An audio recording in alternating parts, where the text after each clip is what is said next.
Muy buenas tardes, arrancamos semana, arrancamos programa, arrancamos jornada aquí en Rolling Stocks con la mirada puesta en estas 5 claves que vamos a desgranar a continuación. 5 claves, sobre todo geopolíticas, porque sí, venimos de una semana muy marcada sobre todo por claves de política monetaria, claves empresariales, pero no tenemos que descuidar tampoco qué es lo que está ocurriendo en el panorama geopolítico. Nos despedíamos el viernes de la semana pasada con la mirada puesta en el supuesto globo espía chino y hoy dos de los temas que tenemos que vigilar a lo largo de estas próximas horas versan sobre este globo, que por cierto el Pentágono de Estados Unidos ya lo ha pinchado, ya ha disparado hacia ese globo y ahora todos esos restos que están esparcidos en las aguas del océano van a poder dar o no pistas al Pentágono de hasta qué punto China está diciendo la verdad con el mensaje de que era simplemente un globo con propósitos civiles que se había desviado accidentalmente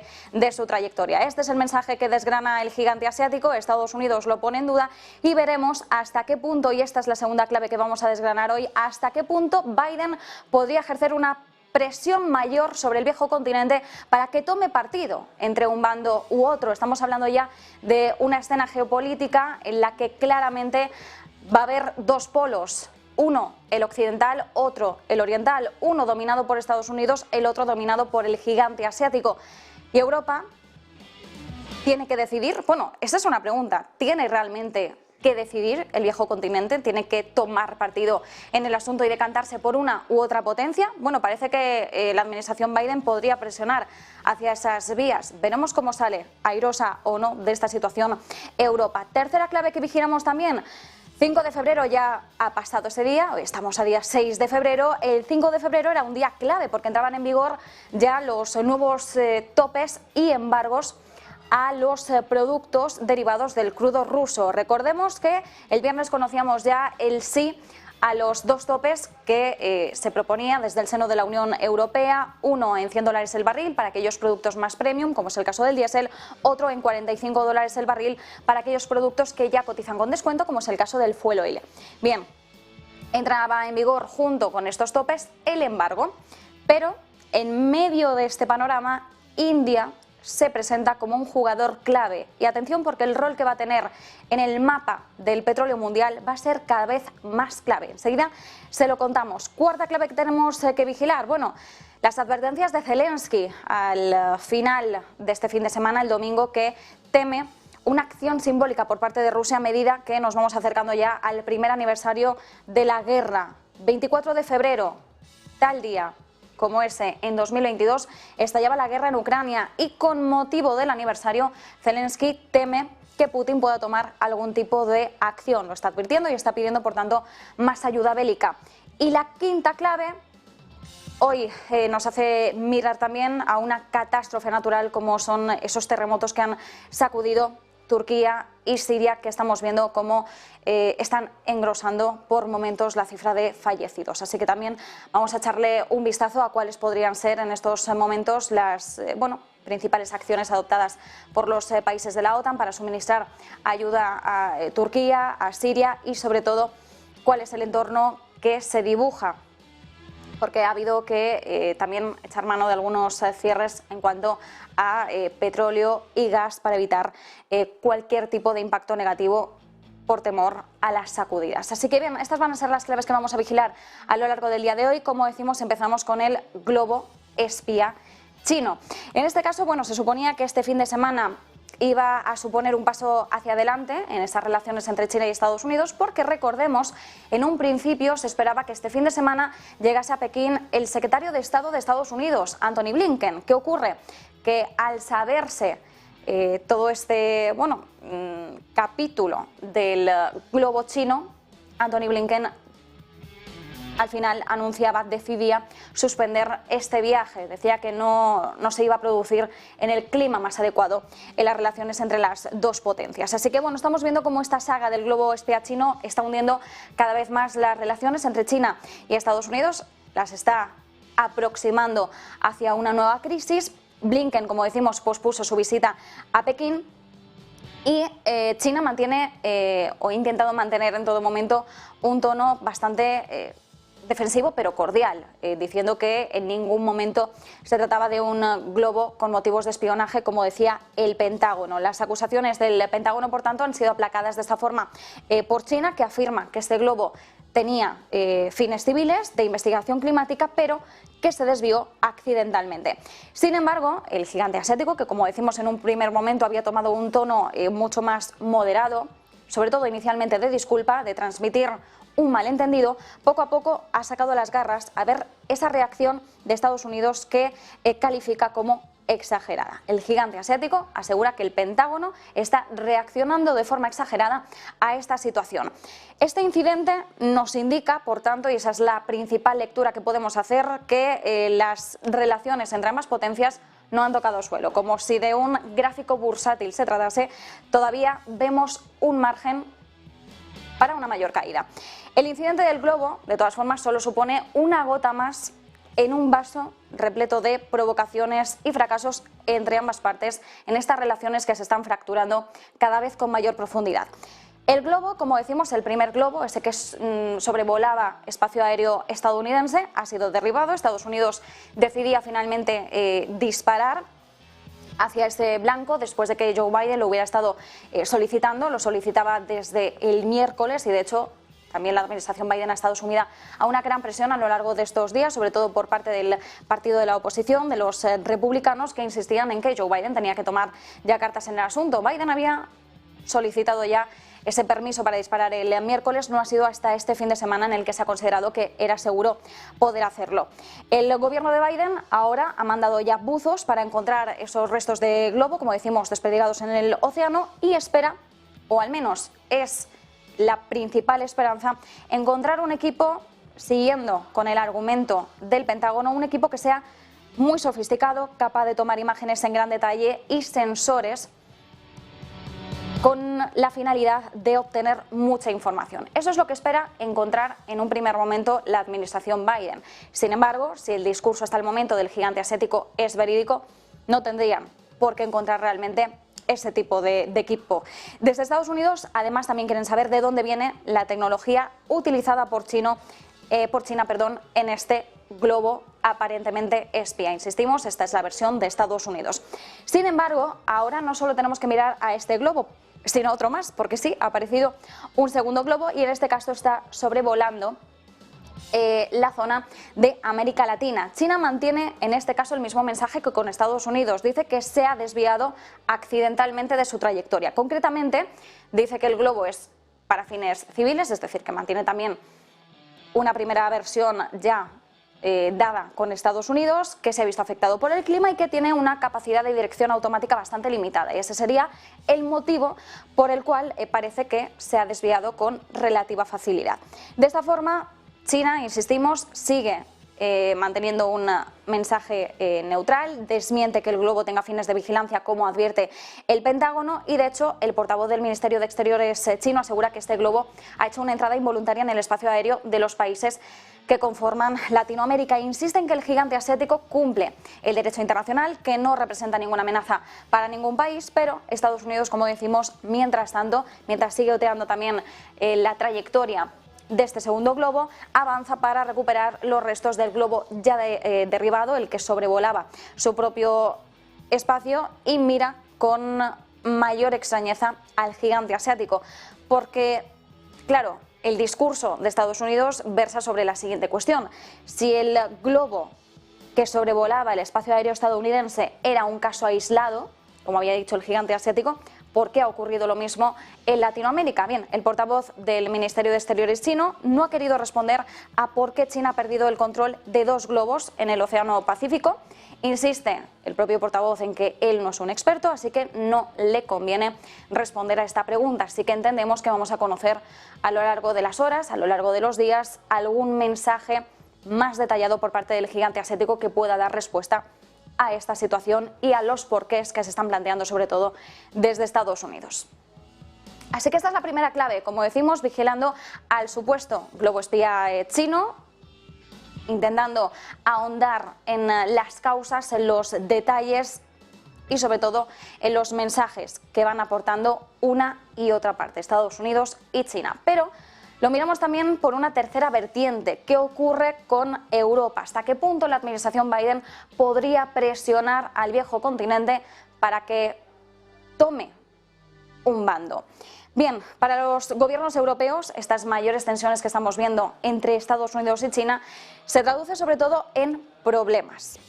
Con el empeoramiento de las relaciones entre estas dos superpotencias, es muy probable que los líderes de la Unión Europea se vean sometidos a una presión, como decimos, cada vez mayor por parte de la Casa Blanca, que les puede exigir que elijan ya un bando y que se unan a Estados Unidos en esa cruzada contra el gigante asiático, sobre todo en esa cruzada, ¿no?, que es parte de la política exterior central que está enfocando en estos momentos Estados Unidos.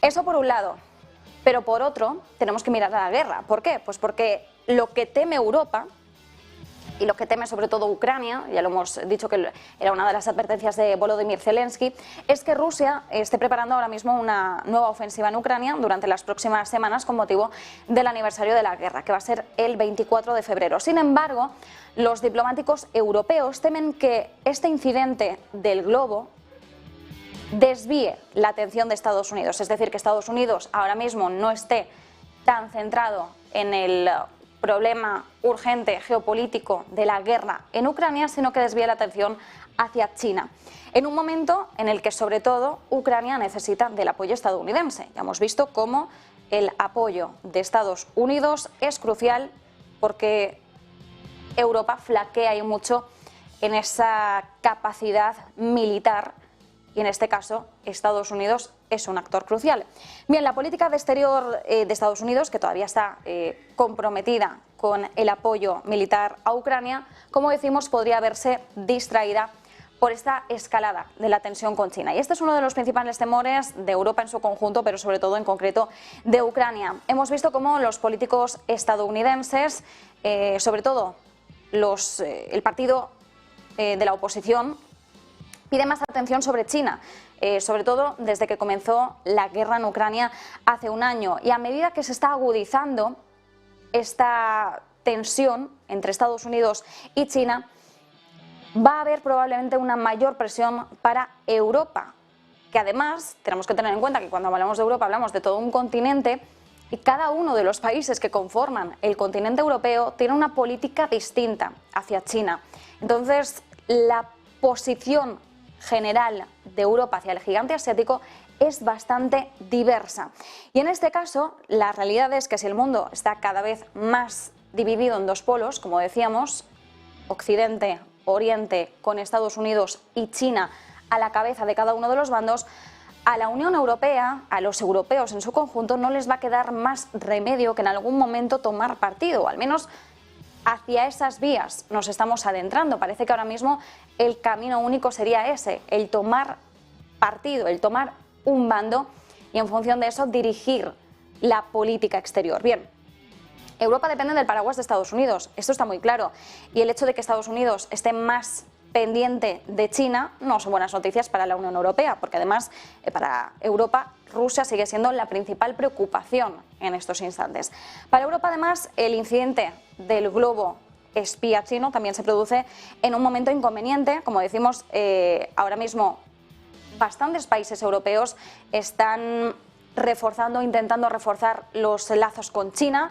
Ya vimos, por ejemplo, en la cumbre del G20 en Bali, en Indonesia, a finales de 2022, cómo muchos políticos europeos tendían su mano hacia China. Vimos un acercamiento por parte de Olaf Scholz también a finales de 2022 con su visita a Pekín para entablar una mayor relación con Xi Jinping. Vimos en la cumbre del G20 en Indonesia cómo Macron anunciaba también su intención de viajar a principios de 2023 a Pekín también para reunirse con Xi Jinping. Así que ahora mismo el enfoque que hemos visto por parte de bastantes países europeos es un enfoque hacia estrechar lazos diplomáticos con China, hacia unir o aunar una mayor capacidad económica, tener al gigante asiático como un socio comercial crucial y no como un enemigo.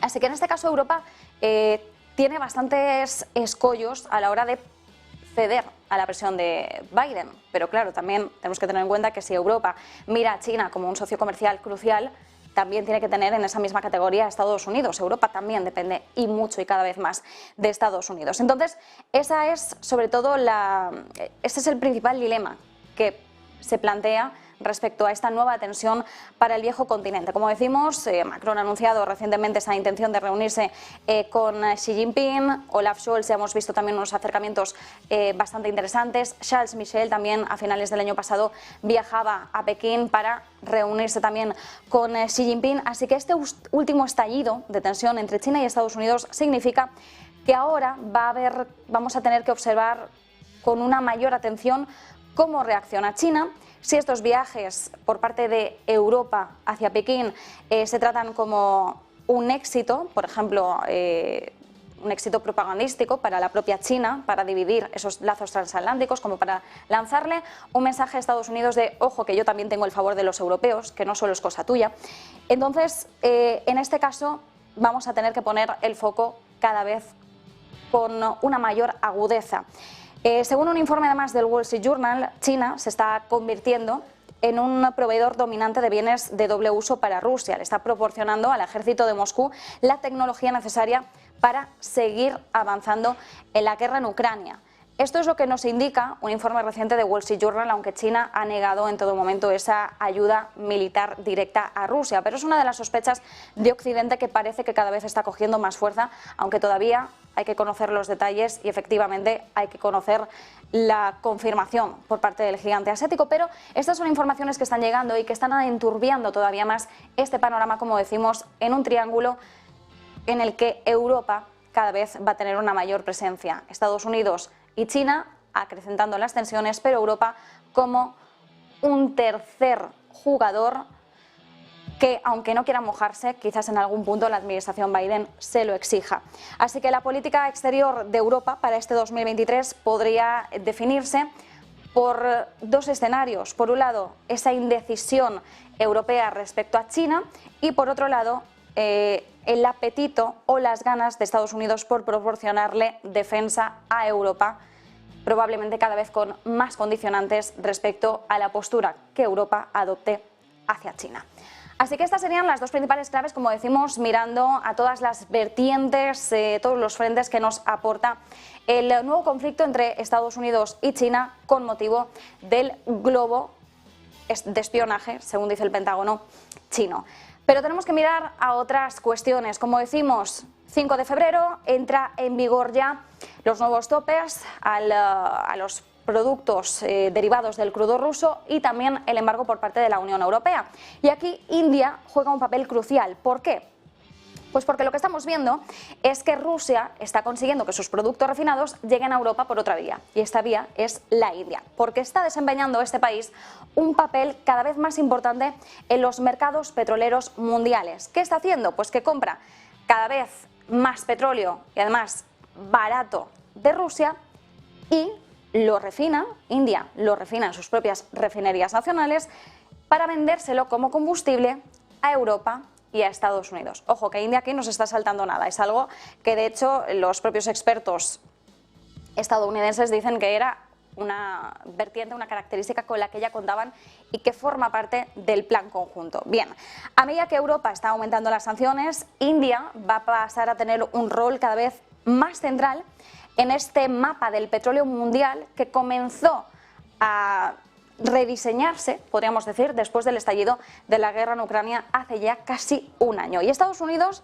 como sabemos, Occidente en su conjunto, pero sobre todo capitaneado por Estados Unidos, tiene dos objetivos. Por un lado, privar a Rusia de esos ingresos del petróleo para que no pueda financiar la guerra y por otro, mantener, a pesar de las sanciones a Rusia, el abastecimiento del mercado. Estados Unidos es consciente de que las refinerías indias y también las chinas, no olvidemos al gigante asiático, pueden obtener unos mayores márgenes comprando crudo ruso con descuento y exportando productos a precios de mercado. Es más, recordemos que ya el año pasado Janet Yellen animaba a la India a comprar todo el crudo que le fuera posible con ese descuento. Es decir, la propia secretaria del Tesoro de Estados Unidos lo tenía más que contemplado y animaba a la India a esas compras. Bien, vamos a ver ahora a continuación un gráfico, porque sobre todo hemos visto cómo India ha ido aumentando las exportaciones de crudo, en este caso gracias al crudo ruso que está comprando con grandes descuentos, y el mes pasado envió alrededor de 89.000 barriles diarios de gasolina y diésel a Nueva York, que es la mayor cantidad en casi 4 años, lo indica la firma Kepler de inteligencia de datos. Enseguida les mostramos el gráfico. Los flujos diarios de diésel bajo en azufre a Europa han sido de 172.000 barriles en enero. Es la mayor cantidad desde octubre de 2021. Atendamos a las cifras. Así que aquí estamos viendo precisamente cuál es la proporción de las exportaciones europeas y estadounidenses desde India, y vemos perfectamente cómo en los últimos meses se ha producido un aumento, noviembre sería la excepción, diciembre y enero, como desde el primer tope, desde el primer embargo, han ido en aumento, y veremos también cuál es la cifra que se dibuja de cara a febrero, una vez haya entrado en vigor ya también esa segunda tanda del embargo y de los topes. Así que esta es la proporción, como decimos, como India está aumentando las exportaciones en estos 2 últimos meses es bastante significativo, y de todas formas también si vemos un poco lo que sería el historial de estos 2 últimos años, desde 2021, desde enero de 2021 pasando por enero de 2022 hasta una vez estalló la guerra, vemos cómo se han ido incrementando esos flujos de exportaciones indias. Esto es muy interesante, sobre todo, y como en marzo, después del estallido de la guerra, que fue en febrero, como en marzo de 2022 se produjo un pico, y en este caso acercándose, superando la cifra de 400 kilobarriles al día. Así que esto es bastante interesante ver cómo ha sido la evolución y sobre todo cómo India podría verse más beneficiada de este entorno. Como decimos, India, por tanto, ha enviado alrededor de 89.000 barriles diarios de gasolina y diésel a Nueva York. Vemos como en Europa han sido un total de 172.000 barriles solo en enero, como decimos, la mayor cantidad desde octubre de 2021, es decir, que tendríamos que estar mirando a esta cifra de aquí, de 2021, y mientras tanto pues se espera que la importancia de India en el mercado del petróleo aumente después de que este domingo, como decimos, hayan entrado en vigor esas nuevas sanciones por parte de la Unión Europea, el embargo de crudo, de derivados de crudo ruso, y también esos topes, ¿no? $100 el barril para el diésel y otros productos más premium, 45 para productos que ya cotizan con descuento, como es el caso de fuel oil. Esta prohibición por parte de Europa va a eliminar, por supuesto, un gran volumen de diésel del mercado y va a hacer que más consumidores, especialmente en Europa, recurran a Asia para llenar ese vacío de suministro. Cuando decimos que van a empezar a recurrir a Asia, hablamos sobre todo de un gigante como es China, pero también cómo se va a ir posando la mirada hacia la India y cada vez con una mayor relevancia. Esto va a hacer que el petróleo ruso barato sea todavía más atractivo para India, que depende además de las importaciones para satisfacer alrededor del 85% de sus necesidades de crudo. India además es un exportador neto de productos refinados y gran parte de estos se van a destinar a Occidente para ayudar a aliviar cualquier posible escasez.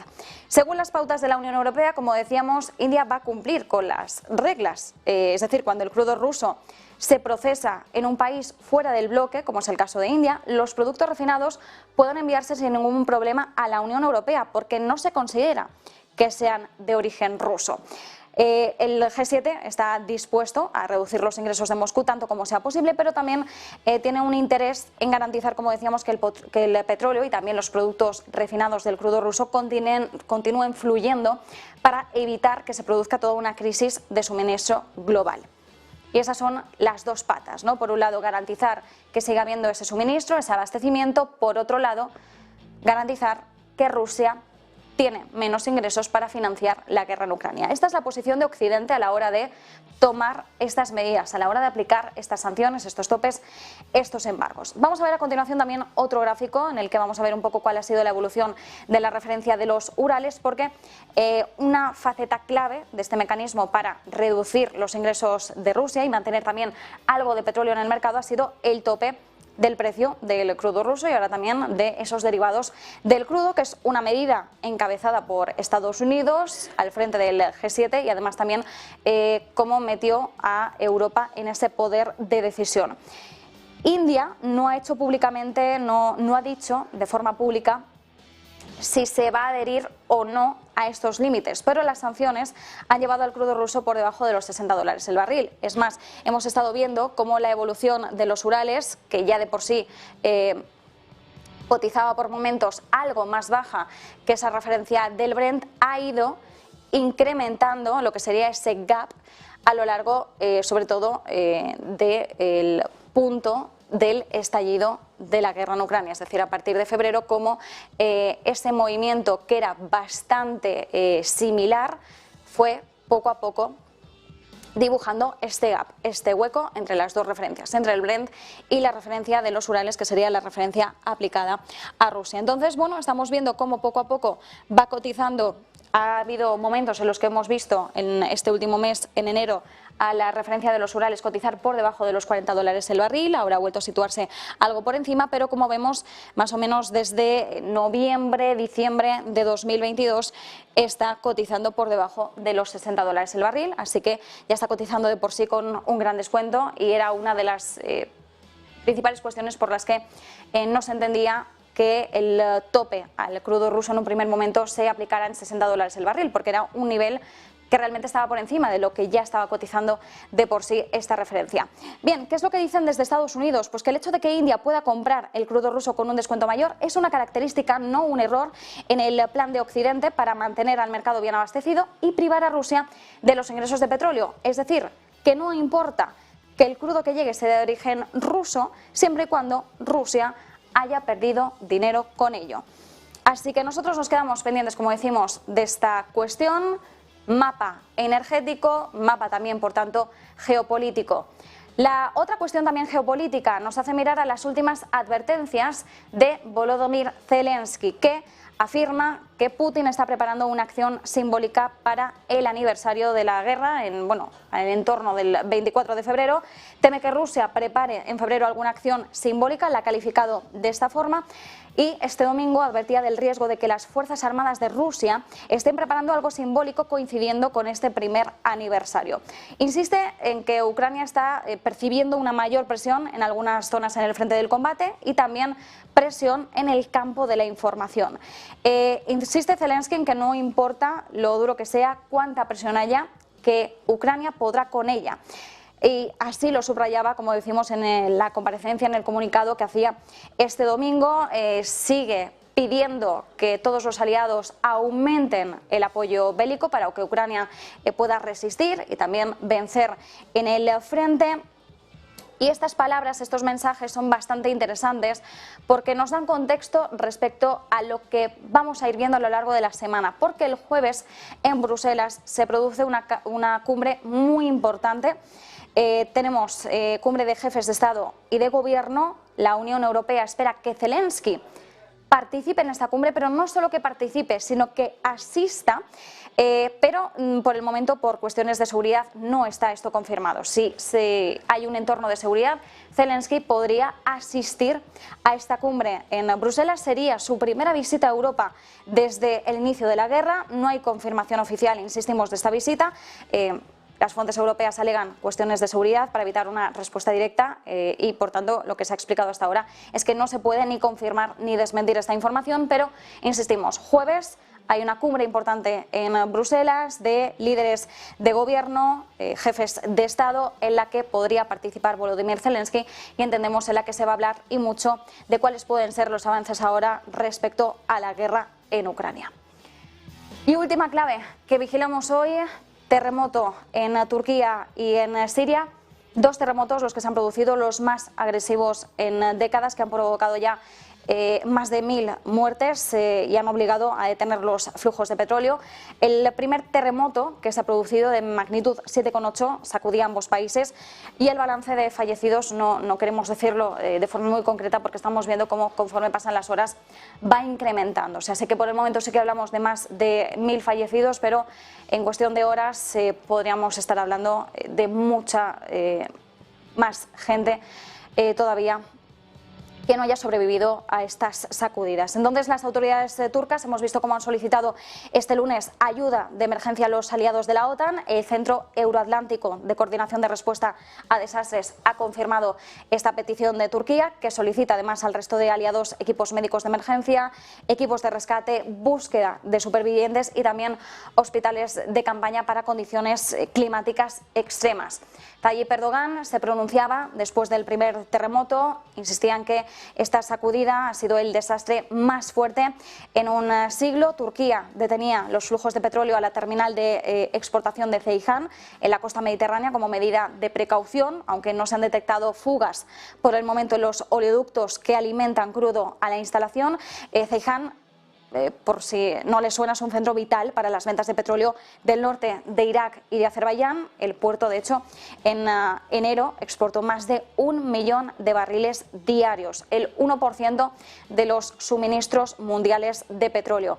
Al conocer la noticia, veíamos cómo se impulsaban también los precios mundiales de petróleo, que también lo vamos a analizar a lo largo de la tarde de hoy. También algunas partes de la red de gas local se han visto afectadas. Esto, por tanto, ha hecho que se detenga el suministro a algunas provincias, Gaziantep, Hatay y Karamanas. Así lo ha indicado la empresa estatal turca de gasoductos Botas. Turquía espera ahora poder restablecer esos flujos de gas en 48 horas. Veremos cómo van avanzando también esas informaciones. Y ahora mismo Turquía se encuentra en una de las zonas sísmicas más activas del mundo. Está atravesada, de hecho, por numerosas fallas. Veremos cuál es la evolución también a lo largo de estos próximos días después de estas sacudidas. El desastre ha perjudicado, afectado a varias provincias del sur de Turquía que se extienden cientos de kilómetros, donde unos 13 millones de personas se están preparando además para unas temperaturas invernales mucho más frías. Todo un reto, sin duda alguna, para el mandato, para el liderazgo de Tayyip Erdogan, que, recordemos, además se enfrenta a elecciones generales justo antes de que arranque el verano.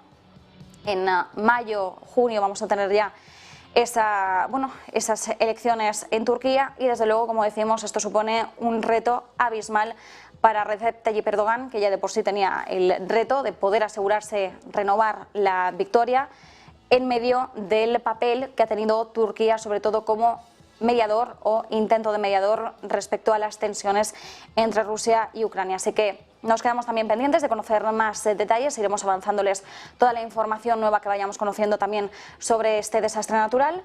Y, como decimos, estas son las 5 claves que vigilamos hoy en Rolling Stocks.